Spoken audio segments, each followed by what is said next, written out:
Some moments change everything. And this one? I never saw it coming. You ever have one of those days where life feels completely normal, almost boring until suddenly it isn't? Until something happens that shakes you so deep, you know you'll never be the same again? That's what this is. I still remember that day like it just happened. Every single detail burned into my mind like a scar I can't erase. The sound of the clock ticking in the hallway. The faint smell of lavender from the air freshener my sister always kept in the bathroom. The way my hands trembled when I reached for the doorknob, because somehow, deep down, I already knew. I already felt that something was off. But what I found on the other side of that door, that one moment, it shattered everything. And the worst part? I still don't know if it was my fault, or if this was just fate playing a cruel, twisted joke on me. Because the truth is, I was vulnerable. I was lonely. I was craving something I couldn't even admit to myself. And maybe that's how it all started. Or maybe it had started long before that day. But before I tell you what happened, before I take you into that room with me, I need you to do one thing. Take a deep breath. Because this story, it's not what you think. And once you hear it, once you see it play out in your mind the way I still see it in mine, you'll understand why I can never forget it. So before we dive in, don't forget to subscribe to Shocking Infidelity Saga for more unbelievable true stories, the kind of stories that will leave you speechless. And stay till the end. Because this takes a turn even I wasn't ready for. You ever feel like you're just there, like you exist, but no one really sees you? Like you could vanish into thin air, and the only thing that would change is the number of plates on the dinner table? That's what my marriage felt like. I'd been with my husband, Mark, for over 15 years. We had a house, a routine, a shared history, but love, passion, connection? Those things had faded so long ago, I couldn't even remember what they felt like. Mark was always busy. Work, meetings, emails, his phone. It's like I came last on a list I never even signed up for. And when he was home, he wasn't here. He'd sit in his chair, watching sports, barely speaking unless I asked him something. And even then, his answers were short, distracted, like I was just another noise in the background of his life. I tried. God, I tried. I dressed up sometimes, hoping he'd notice. He didn't. I made his favorite meals, thinking maybe that would remind him of us. It didn't. I even sat next to him on the couch, resting my hand on his knee like I used to. But he just shifted, pulled out his phone, and scrolled. That was my marriage. And after a while, I stopped trying. I stopped hoping. But then there was John, my sister's son. He was in his mid-20s, full of life, confident in a way that made you pay attention. He had this easy charm, this way of making you feel like you were the only person in the room when he spoke to you. I'd known him since he was a kid, of course. Family gatherings, holidays, birthdays, I'd watched him grow up. But this time when I saw him, something was different. Maybe it was because I hadn't seen him in a while. He'd been away, work, traveling, life. And now, here he was, taller, broader, carrying himself like a man who knew exactly who he was. Or maybe it was because of me. Maybe it was because I needed to feel something, anything. Maybe it was because I was starving for attention in ways I didn't even realize until I caught him looking at me. It happened at the vacation house. A beautiful place right by the lake. Warm, inviting, the kind of setting where families come together, laugh, make memories. The kind of place that makes you forget, just for a little while, about everything wrong in your life. At least, that's what I thought. It was supposed to be a weekend getaway. My sister had planned it. Let's all spend time together, she said. We never do this anymore. So we packed up, met there, settled in. Mark, of course, was on his laptop within an hour. He found a quiet corner, muttered something about needing to send a few emails, and disappeared into his own world. Everyone else was talking, laughing, catching up. The house was alive with energy, but I felt disconnected. And then, my nephew, John, walked in. He was fresh off the road, still carrying his bag, but the second he saw me, he grinned. That easy, charming grin. "Auntie," he said, wrapping me in a hug before I even had time to react. It wasn't just a hug, it was tight, warm, like he was actually happy to see me. Not out of obligation, not because we were family, but because he wanted to. It had been a long time since someone hugged me like that. I didn't know what to say. I just laughed, brushing it off, telling him how much he'd grown, how handsome he looked. And it wasn't a lie. He had this energy about him, youth, confidence, something magnetic. The kind of thing I hadn't been around in years. Throughout the day, I noticed little things. The way he listened when I spoke. The way he joked with me, teased me, made me laugh in a way I hadn't in a long time. The way his eyes lingered just a second longer than they should have. At first, I told myself I was imagining it. But was I? Because later that night, when most of the family had gone to bed, I stepped into the kitchen for a glass of water, and John was there. Leaning against the counter, arms crossed, watching me. "Can't sleep?" he asked, his voice low. I shook my head. Too much on my mind. He smiled, slow and knowing. "Yeah, I get that." And for a moment, just a moment, we stood there in the quiet house, the soft hum of the fridge the only sound between us. And that's when it happened. That's when I realized. This was not my imagination. Dinner that night was lively.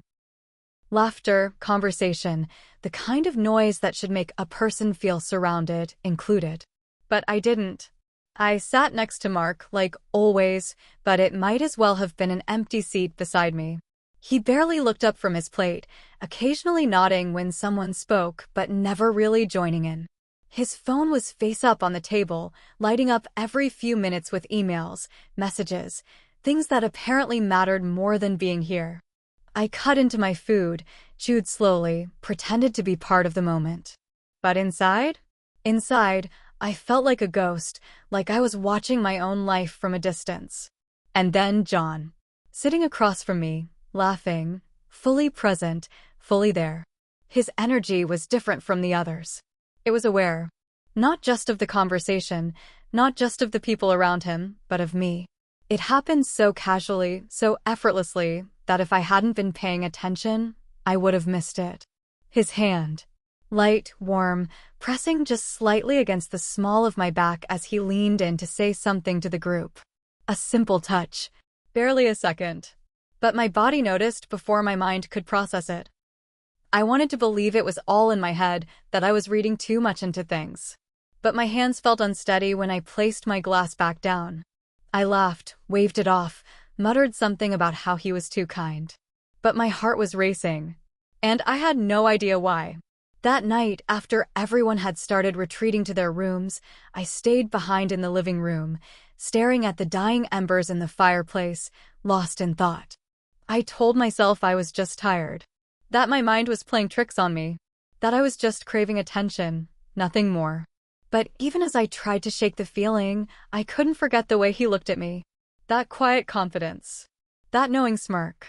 I exhaled, rubbed my temples, and decided to get ready for bed. And that's when I heard it. Water running. The guest bathroom. At first, I didn't think much of it. Someone taking a late shower, nothing unusual. But as I passed by, something made me pause. The door was cracked. Just slightly. Barely enough to notice. And I don't know why I stopped. I don't know why I hesitated. But something in me, something deep, something I didn't want to name, made me linger. And then, the door creaked open. And what I saw, it changed everything. I should have walked away. I should have kept moving, gone straight to my room, shut the door, and locked myself inside the life I was supposed to be living. But I didn't. I stood there, frozen, heart pounding, staring through the slight gap in the doorway. Steam curled out into the dimly lit hallway, thick and warm, carrying the scent of soap and something deeper, something that made my breath hitch in my throat. And then John. Standing in front of the mirror, shirtless, towel hanging loosely around his waist, droplets of water sliding down his skin. He ran a hand through his damp hair, his head tilted slightly, eyes locked onto his own reflection like he was lost in thought. Or maybe he knew. Maybe he felt me standing there, watching, wanting.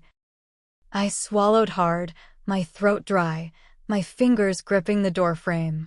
My mind was screaming at me, walk away now. But my body wouldn't move. And then he turned. Slowly, like he wasn't surprised. Like he was expecting me. Like this had been inevitable all along. Our eyes met. And in that moment, I knew. But deep down, another voice whispered back. What if I deserve to feel wanted? And that was the most dangerous thought of all. I barely slept that night. Every time I closed my eyes, I saw his face. That look. The weight of it. The way it wrapped around me, pressing against my skin, making it impossible to breathe. By the time morning arrived, I felt like I had already lived 100 days inside my own head, drowning in thoughts I couldn't silence. I told myself I would act normal. That last night was nothing. A slip, a moment of weakness that I would shove deep down, never to be touched again. But when I walked into the kitchen and my eyes found him before I even realized I was looking, I knew I was lying to myself. John stood by the counter, pouring himself coffee, the morning light catching in his hair, making his skin glow. He looked up just as I walked in. He smiled. Not like before. Not the easy, innocent kind of smile. This one was different. It was knowing.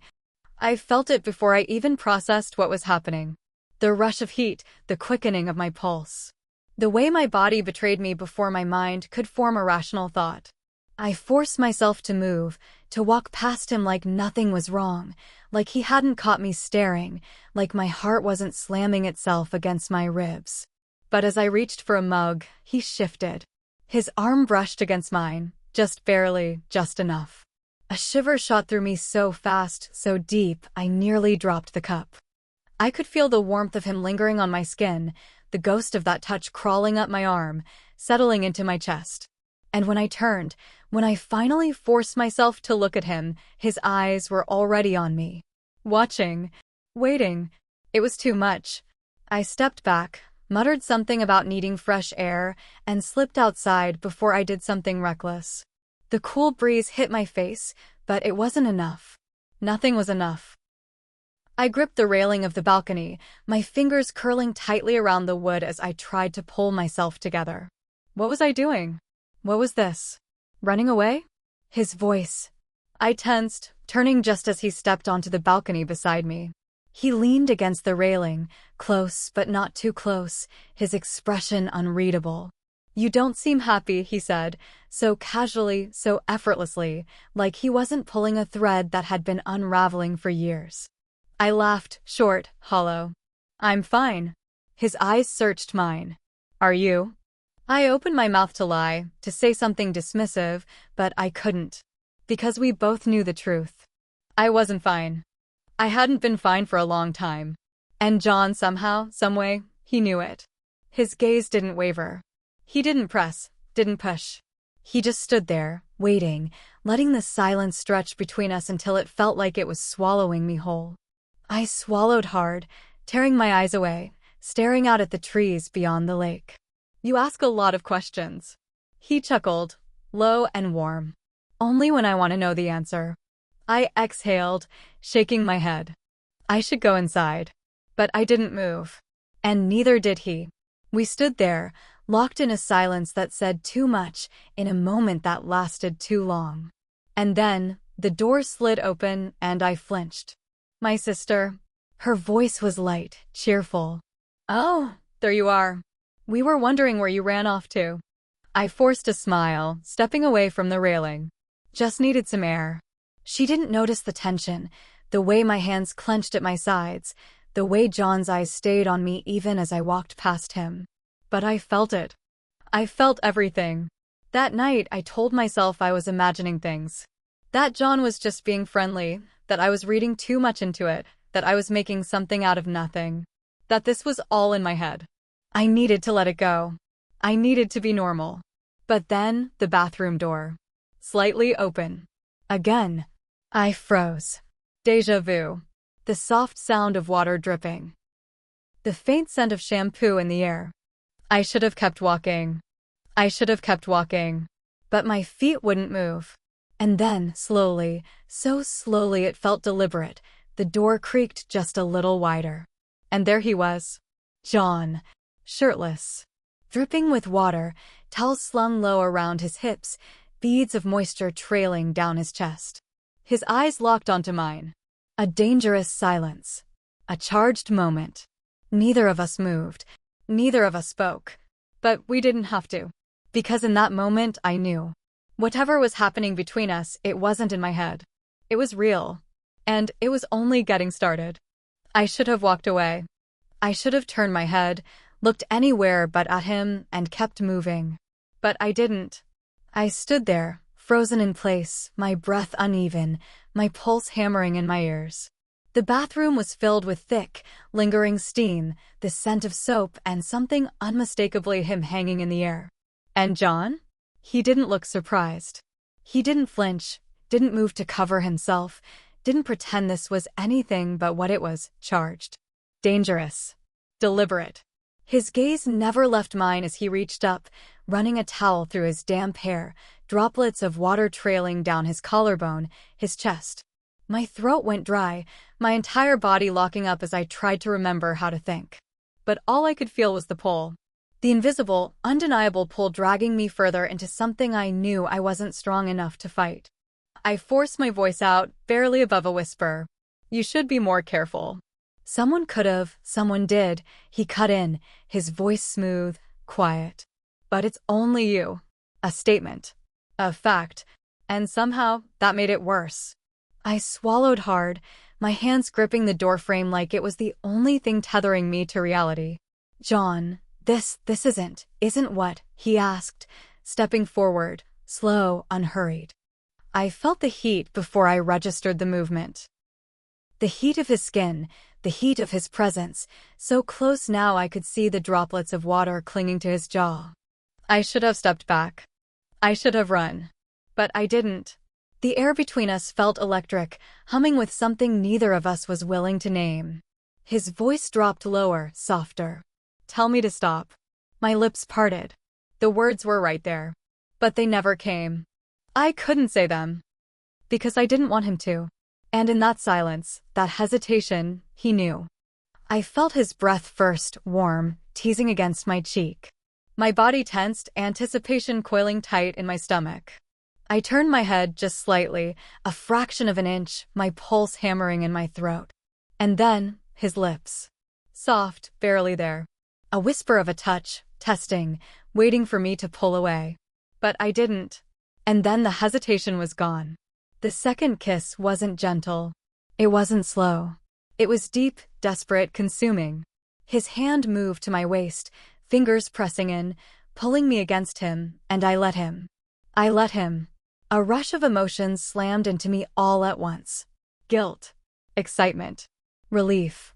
Terror. It was all wrong. Every bit of it was wrong. But it had been so long since I'd felt something like this. Since I'd felt wanted. Since I'd felt alive. His hands slid up my back, his touch burning through the thin fabric of my shirt, making my skin tingle, making my mind go blank. I should leave. I should leave. But I didn't. I melted into him instead. Because for the first time in years, I didn't want to be anywhere else. Morning came too fast. I barely slept. I lay in bed, staring at the ceiling, my body still humming from the night before, my mind a chaotic mess of guilt, fear, and something darker, something I wasn't ready to name. I had crossed a line that couldn't be undone, couldn't be rewritten, couldn't be excused as just a mistake. And now I had to sit at the breakfast table, pretending I was still the same woman I was yesterday. But I wasn't. I could still feel him. His lips on mine. His hands on my skin. The heat of his breath against my neck. I had spent half the night convincing myself it hadn't happened. That it was some fevered dream, some delusion born out of loneliness and exhaustion. But when I stepped into the kitchen and saw him, I knew. John was already there, leaning against the counter, casually stirring sugar into his coffee like the world hadn't just cracked open between us. And then he looked up. And in that second, in the space of one breath, it all came rushing back. The way he touched me. The way I let him. The way I wanted him to. I sucked in a sharp breath, my fingers gripping the edge of the doorway like it could somehow keep me from collapsing under the weight of my own choices. He didn't look away, didn't flinch. If anything, he looked amused, like he was waiting to see what I would do next. And that made it worse, because I had no idea what to do. Morning, my sister's voice cut through the tension as she breezed into the kitchen, oblivious. I forced myself to move, to walk toward the coffee pot, to act normal. To be normal. Morning, I murmured, my voice barely steady. John's eyes followed me as I reached for a mug, but he didn't say a word. We weren't going to talk about it. We both knew that without having to say it. It was a silent agreement, an unspoken pact sealed in a single night of betrayal. But the problem with silence? It doesn't erase anything. It only makes it louder. At breakfast, I sat across from him, my hands wrapped around my coffee cup, my stomach twisting in knots. Mark was next to me, scrolling through his phone, muttering something about emails and meetings he had to catch up on. Clueless. Completely, utterly clueless. The irony of it all nearly made me sick. My husband, sitting less than a foot away, so detached from me, so wrapped up in his own world, while I was sitting here drowning in the weight of what I had done. And John? John sat there like nothing had changed. Like his world hadn't just shifted on its axis. He laughed with the others, joined in on the conversation, passed the syrup when my sister asked. But every so often, his knee would brush against mine under the table. His fingers would graze my hand when reaching for something. Little things. Small, almost imperceptible things. But I felt every single one of them. I couldn't eat. I couldn't breathe. I felt like I was watching my own life from the outside, like I was trapped in a glass box, screaming, but no one could hear me. John caught my eye just once. And that smirk, barely there, just a ghost of a smile, made my blood run hot. Not because I was angry, but because I felt it. Because I remembered what it felt like to have his hands on me, and God help me, I wanted to feel it again. I pushed my chair back suddenly, the scrape of wood against tile too loud, too jarring. I need some air, I muttered, standing so quickly that I nearly knocked over my coffee. No one questioned it. No one even noticed. Except him. Because as I turned away, as I walked out onto the balcony, I could feel his eyes on my back. Watching. Waiting. And I knew. This wasn't over. Not even close. I stood on the balcony, gripping the railing so hard my knuckles turned white. The morning air was crisp, cool against my skin, but inside, I was burning. Burning with guilt. Burning with something darker. What have I done? The words looped in my mind, over and over, relentless, unforgiving. Last night played behind my eyes in flashes, his lips on mine, the heat of his skin, the way I didn't stop him. The way I didn't want to. And now? Now, I couldn't even look at my husband. I could still hear him inside, scrolling, sighing, tapping at his phone, his usual morning routine. The same routine I had watched him repeat for years without a second thought. But now it felt different. Now it felt like proof of everything I had been missing. Of everything I had let slip away. I should have gone to him. I should have tried to fix things, tried to bridge the gap we had let grow so wide between us. But I didn't. Because part of me knew it was already too late. I exhaled shakily, pressing my forehead against the cold metal of the railing. I can pretend this never happened. I told myself that. I repeated it like a prayer. Because if I pretended hard enough, maybe the guilt would fade. Maybe I could convince myself that it was just a lapse in judgment, a moment of weakness fueled by loneliness and longing. But then I thought about his hands. The way he looked at me. The way I felt when he did. And that's when the truth hit me like a tidal wave. I didn't want to forget. I didn't want to erase it. Because for the first time in years, I had felt alive. And the scariest part? The part that made my stomach twist and my heart hammer against my ribs? If he asked me again, if he reached for me, if he wanted me the way he did last night, would I still say no? Or would I let it happen all over again? I already knew the answer. And that terrified me more than anything. I don't know what's worse, the weight of guilt pressing down on me, or the terrifying truth that I don't regret it the way I should. I should be ashamed. I should feel sick with myself. But the only thing that makes my stomach twist, the only thing that keeps me awake at night, is knowing that if I had the chance, if he reached for me again, I don't know if I'd have the strength to stop him. That's the thing about loneliness. It sneaks up on you. It makes you see things that aren't real. It makes you crave things you swore you never would. It makes you do things you never thought possible. I thought I was strong. I thought I had control. But in the end, temptation won. And when I looked up, when I locked eyes with John across the room one last time before we packed up to leave the vacation house, he knew.